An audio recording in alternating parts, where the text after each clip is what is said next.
Gary Smith.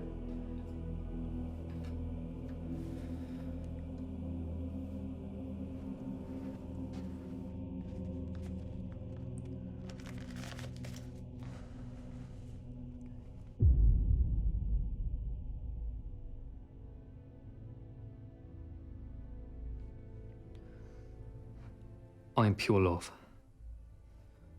I am pure love. That's what the lead character says, right from the off. First line, bang, for the titles, for the, the gubbins, the shit. The fella in his swimming trunks hitting the big gong with his hammer. For the opening credits when you're fingering your popcorn or texting your mate or titting up your girlfriend waiting for the action to start. Boom, I am pure love. That's his first line. It's the opening line of the film, and at the end, at the very end of the film, final scene, the cancer scene. The big cancer scene in the hospice where you're like, you get it. You know what I'm saying? You really get it. I am pure love. Boom. And that line makes no sense at all. Not at the beginning of the film, which is what I want. It's intentional. I've set it up that way. Start with confusion. Lead the audience the wrong way. Set up the archetype, shatter the archetype when they least expect it, right through to revelation at the end where you're like, whoa, I didn't see that one coming, fucking hell. What's going on here? I thought this was a film about a warrior because the guy's like built, he's a fighter, some kind of divine angel or something, but you're like, I get it now. Because I didn't tell you this at the start of the film, the very start of the film when he's standing there, our lead man, he's staring straight into the screen like a stone cold, dead-eyed warrior. And at this point, you don't know that he's in a hospice. And he's holding his mother in his arms. She's all like skin. She's all damaged, his mom. She's all skin and bones, a damaged shell because of disease. The disease has taken the best of her. And she is proper dying. And all you see is his hardy face. Because he's hiding his fear, and it's tight on his face, and it's shot in, what's it called? Monochromatic, black and white. Dedicated black and white. Because this film's going to be like art. And I don't mean some shitty French thing where you come out the cinema looking for the nearest oak to hang a noose from and swing. I mean proper art. Art that is like art. Yeah, but it's also commercial. Ken Loach meets Adam Sandler, that sort of thing. And it's shot beautifully. And he's the lead character. He's built. And he's got the eyes. And that sort of throws you because he looks like Adonis, but he's also got this sensitive thing going on, which we show in the opening scene when he looks right to the camera and he says right to the camera. Like he's talking directly to us, like he's talking specifically to you. But he's really talking to his dad. He turns up to the hospice too late, too fucking late. And let's be in no doubt about that, he turns up to the hospice too late because he's a cunt. And he is a cunt, the dad character, he's a proper cunt. The dad who should have been there at the end was up to his nuts in the mum's best friend. Which is why she got cancer in the first place, if you ask me. That's an aside. A subtext. Oh, and we don't know that. The cancer link. The audience don't see that. But we get a sense of it. All we really know is that she is a bag of bones. And she's yellow in the eyes with death. And her illness is a cancer of repressed sorrow and pain that she's caught from being exposed to massive betrayal. She witnesses, and this is where she's exposed, and we showed this in the early scenes. She witnesses the ultimate betrayal when she arrives home from work. This is what she tells the son character. He wasn't there. He's 17. He's at college. He's hardly ever kissed a girl. He's a slow start. It's a sex betrayal. No idea. Okay. Now, she's been at work all day. 10 hours. Mending broken people. She's fragile, the mother. She's a soul.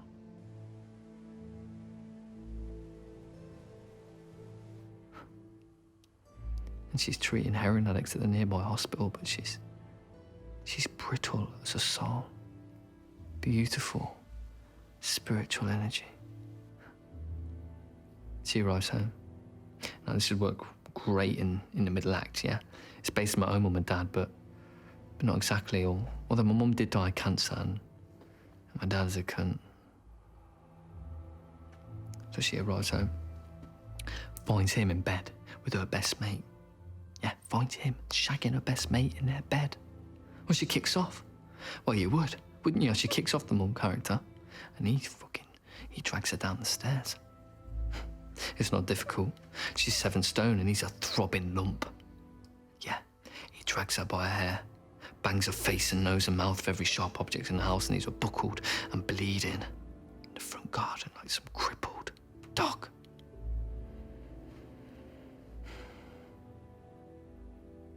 God. It's just got so many layers, you know? Probably not pitching it great, am I? I'm losing myself.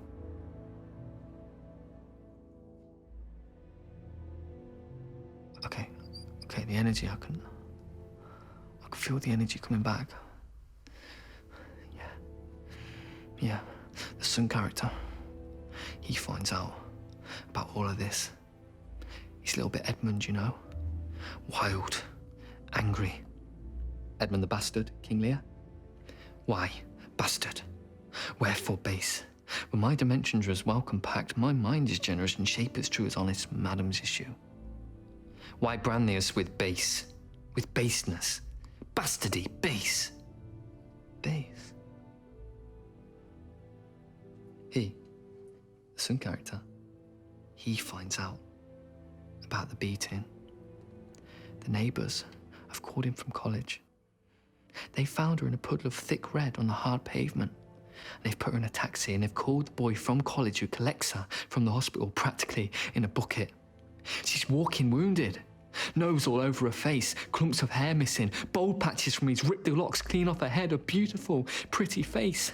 A rainbow of colours, a rainbow.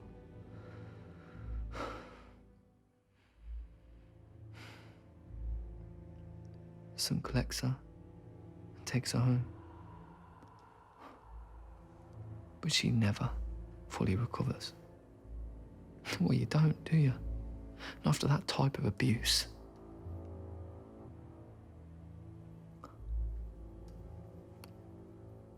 You know, she hardly speaks for months. Her voice withdraws in shame. And then the cancer. That's what happens, ain't it? First the shame, fathom, deep shame, and then the pressing down of the pain, and then the cancer. But that's the end of the film. That's the final scene when the audience is like, whoa, I did not see that coming. And even when the police come round, this is in the middle of the 3rd act, after the dad lobs the mum over the stair railing and calls her a spunk-sucking prostitute, which broke my mum more than anything, because she only ever had sex with one man in her whole life. And that was my dad. Yeah. When the police come round in the film, she won't open her mouth. She won't say a word. She covers for him. That's how loyal and beautiful she is. She covers for the twat. And the police, listen to this, you'll think I've made this up. I fucking wish I had. The police give her a warning. They give her a warning. What kind of fucked up policing is that? They say it was her fault, that she should have kept away from him, the dad character. She covered for him. It's a great scene, that. It's gonna get the audience right there. Yeah. It sets up the final scene. I am pure love. The finale. The payoff. Yeah. So the son character, he looks after the mom, even though he's only 17. This body, this machine that my soul is in, it's vulnerable, innocent. You betrayed me. You're my father. You're supposed to be there for me. Keep me secure. Love me. Take care of me. That's what the son character could probably say to the dad. You know? He's 17. He can't even care for himself. He's the runt. He's only 5'5", but he's quirky. He's odd. He's got this delicious edge. So the boy nurses the mum. And he just talked to the dad. Of course he does. He has out with him one-to-one. You know, he's still a boy, but he tells him straight. You threw my mum down a flight of stairs. You're not my dad anymore. You're my friend. But you're not my dad. Look at this shit you've left on my plate. I'm still picking up the shit. I like doing that, and I tell you why. I like picking up the shit. It's payback for the early years. The favours you did me. Not love. Favours. Yeah.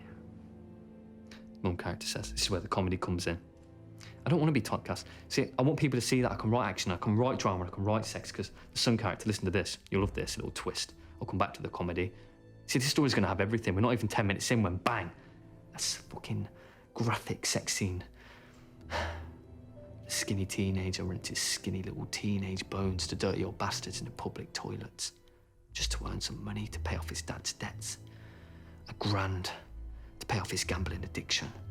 Because the bailiffs are kicking the door in every other day and they're giving the dad depression. Well, the debt gets paid, the dad gets a reprieve, and the son gets an arsehole like a clown's pocket. And the mum character, the mum I was telling you about, the comedy, the mum character goes, what favours did he ever do for you? The son character goes, it's funny, he goes, he did me favours. Loads of favours. The mum character goes, she folds her arms like that, she goes, oh, come on, what favours did he ever do you? And the son character goes, you know, he thinks for a few seconds and then, well, he gave me a lift to college one day. And the mum character goes, yeah, that was once only because he had to pass the college to get to the pub. Fucking funny scene. Favours? What fucking favours? Used to try and give me mentoring talks, my dad. Did I tell you that? Mentoring. Me. Life's a bitch, son, he'd say. Life's a bitch, and that's why God gave us drugs and drink and gambling and sex so we could cope with it. Life's a bitch. Tell me something I don't know, you old bastard. I don't need your shitty mentoring talks. I used to be mentoring you. I don't think he ever was a dad. Wasn't that sort of relationship, you know? Not at all. Doesn't tell him all this to his face. He says it all in a letter. I forgive you. I forgive you. Yeah? But when you're old, when you're properly old, and you're in an old people's home and you're properly alone and nobody wants you anymore, I'm going to come to that old people's home. And I'm going to pay back the favours you did me. You did me favours, not love. You gave me lifts to places. And I'm going to pay you back. The bruises heal. The heart does not. The mum character says that. Good line. And then the cancer gets her. She can't find a way to bleed the pain. So it's pressed inwards, turned inwards, root bound. Cancer. The boy studies up on it, yeah. Studies every page he can find on cancer, becomes an expert on cancer at 17. He doesn't want to be studying cancer. He wants to make the whole fucking young life a cancer study. He wants to take a place. He wants to die. He wants to swallow the whole contents of a chemist shop or hang from the nearest oak because anything would be easier than watching his mother. His mother. He should be climbing trees. He should be chasing girls or studying for exams or dreaming of going to uni. I was going to be a filmmaker. Making movies or acting or something. I hadn't made my mind up yet, not Googling the most painless way to leave this world by your own hand.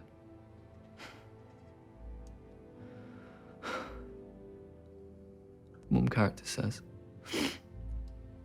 and she knows it's a mortal sin to take your own life.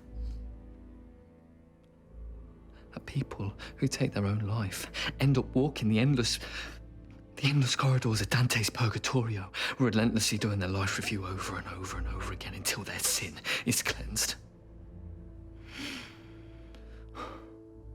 He tells her that.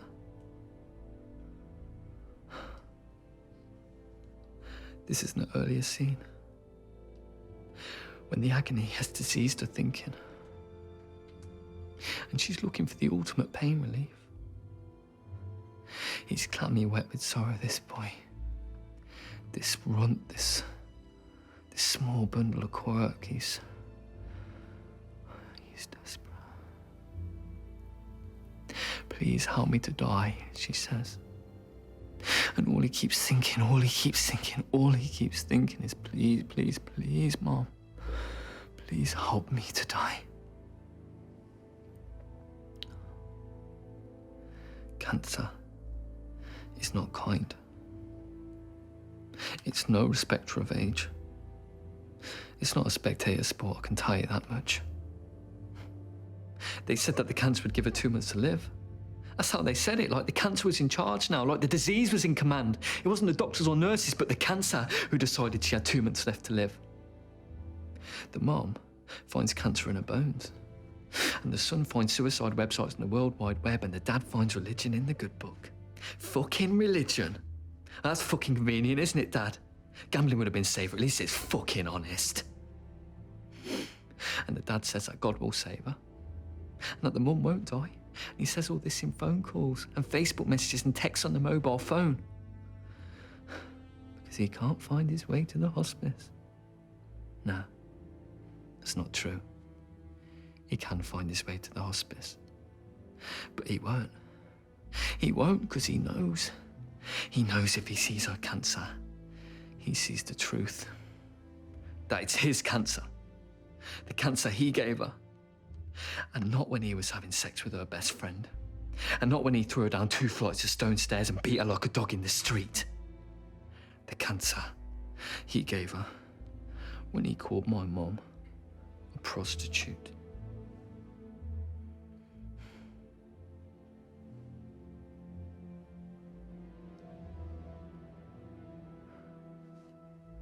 So the mom is caught up, entangled up in the black cancer, and the dad's distracted by the holy dove. And the son's busy Googling death and making juices and trying to get a body alkaline. Because the book said that cancer can't live in an alkaline body. And the dad's talking in text and he's hiding behind scriptures and he's saying that God will save her. But the son knows that God can't save her. But maybe he can, maybe the dad can, but he won't. He won't even fucking out with the juices. Don't need juices, he says. I've done some prayers, and that is the bit of the film that just goes boom, man. It hits you so hard you feel like you've fallen from a tree. God can't save her, but he can, just by turning up, just by showing his face. He wouldn't even have to be in the same room. He wouldn't even have to speak. He wouldn't even need a line. Just a walk-on part would do. Just show your face, you twat. But he won't, 'cause he's a fucking coward. And he won't look at his aunt's cancer, and he's hiding from his cancer in a fucking church hall, singing hymns and saying, leave it to God. Fuck God. I don't believe in God. God might be my father, but you're not my friend.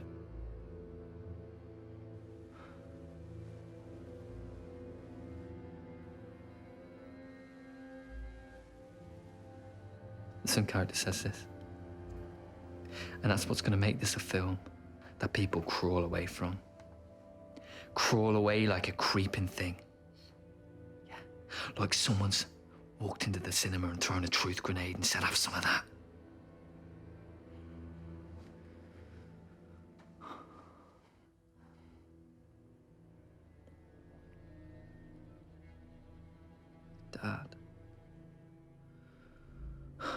Dad doesn't make it to the hospice.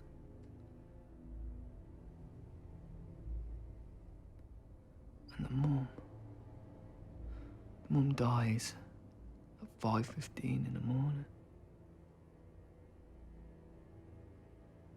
She dies in the son's arms. He's holding her like she held him when he was a baby. And he's holding her. And he's comforting her. And he's shushing her. And the dad should have been there. But the dad was not. So he's holding her as she goes.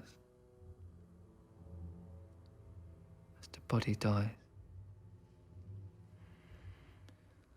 As the spirit leaves, it bursts out the coil. He feels it. He feels it leave. He wants to follow. And then there's this confusion.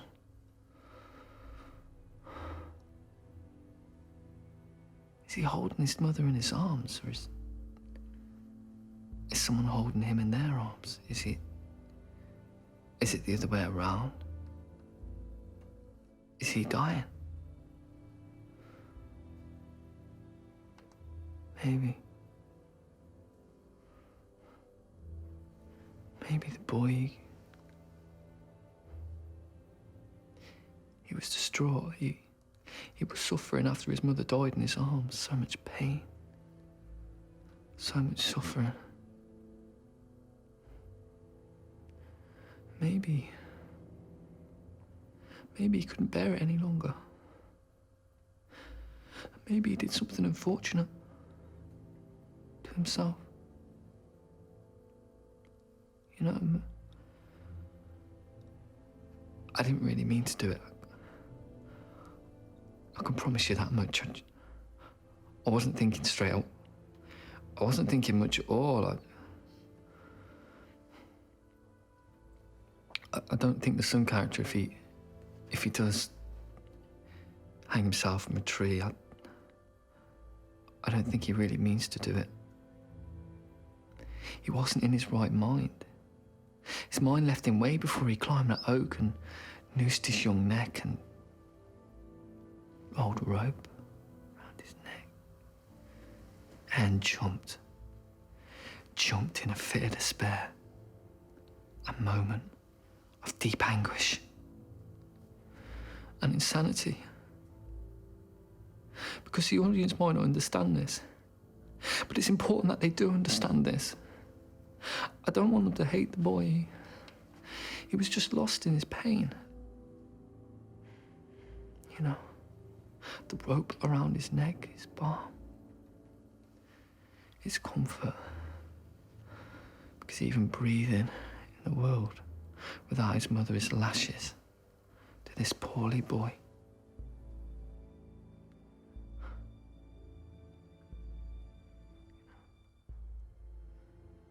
And slipping out of the coil is like taking off a 17-year-old straitjacket. It's balm. Balm. I can't look at that part yet. It's the part I'm still not clear on.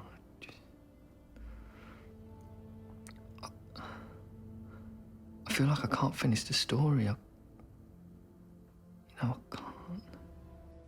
move on to the next scene until I've concluded the last scene. I know at the end of the film the boy feels heaven. That's clear. That's the end scene, definitely. He sees beings of light all around him, beautiful beings, and they're holding him in their arms.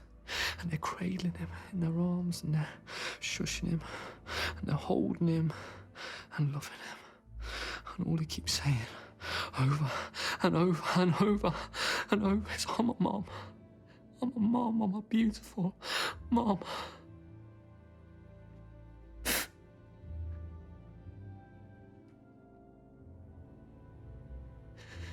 And he realizes there is no such thing as death. He sees it. That's what the audience get. That's the payoff. This is when he turns to the camera and he's become a glowing being himself, and he's hovering above the ground. He's hovering like Swayze in Ghost. This is the beginning of the film. And this is where it ends. He looks at the camera. And the audience suddenly get it. He's dead.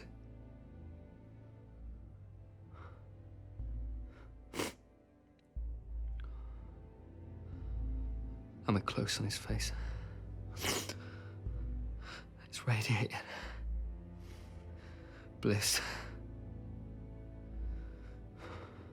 And he says,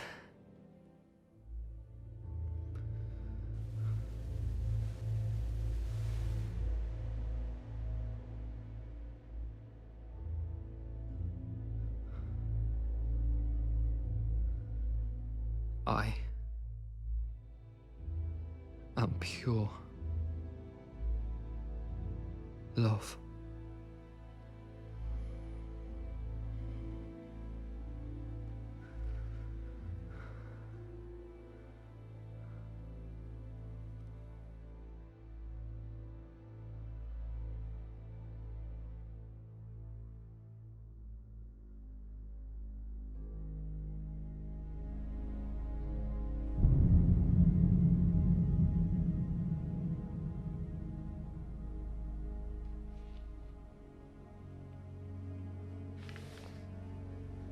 Galleries split.